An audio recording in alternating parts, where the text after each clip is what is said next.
Hey everybody, Seth here, and the reason why I am sitting on this spinning chair in this office instead of upstairs in my room behind, in front of all my cool wallpapers is because, well, when you're standing and talking a lot, it actually becomes a little tiring. So yeah, I'm sitting. Doesn't that Black Panther movie look really cool? I mean, we got the trailer, and heck yeah, it looks cool. It's action and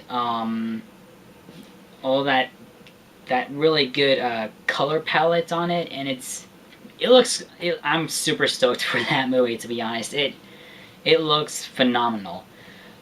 But there's one detail about it that not all of us are really aware of, and that would be the villain of the movie.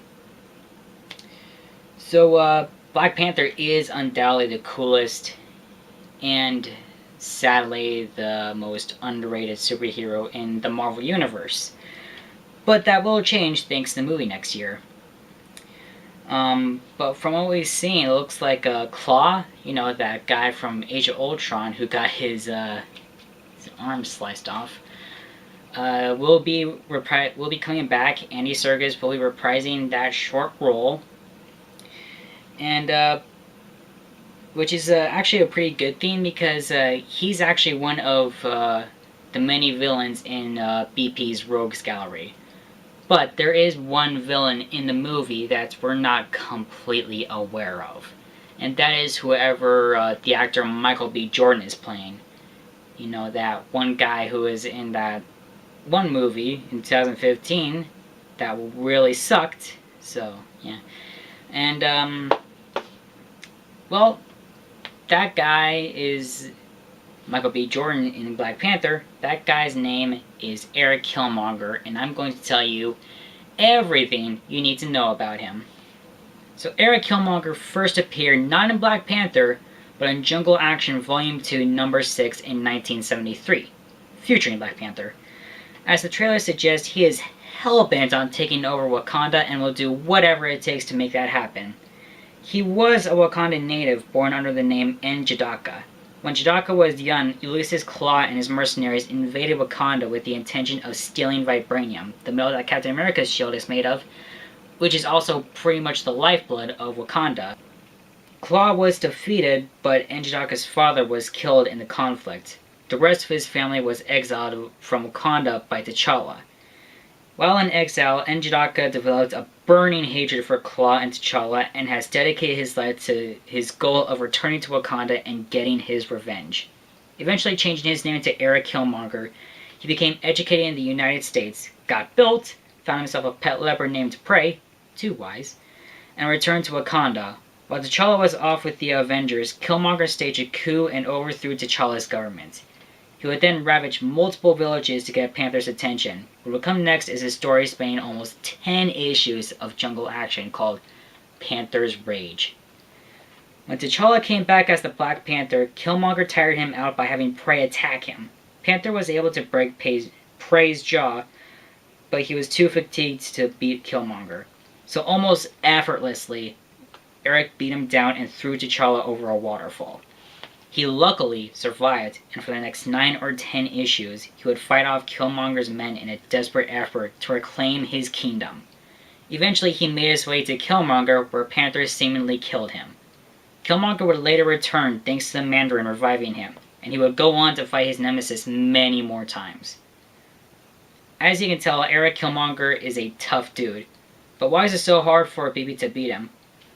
Well, when you look at his abilities and overall skill set, it's not really that hard to see why. In the comics, Black Panther gets all of his enhanced abilities from a special herb that increases his strength, speed, reflexes, and more. The Black Panther suit helps to make him more durable, and, let's face it, it looks insanely awesome. Killmonger takes a heart-shaped herb that's similar to the one BP takes. It increases his strength to the point of physical human perfection. I mean, just look at the guy. Arnold Schwarzenegger would be jealous. Well, I don't know about that. Arnold Schwarzenegger was a pretty big dude back in the day. Those were good times. course, I wasn't there, but my dad was. He's very durable as well. The lack of toxins in his muscular body allow him to never become tired in a fight, making it very hard to beat him. He also has enhanced senses. He can see in pitch black, track scents to many miles away, hear more than the average human, can determine if someone is lying by their body odor, and can smell fear. Yes, he can smell fear. That's a thing.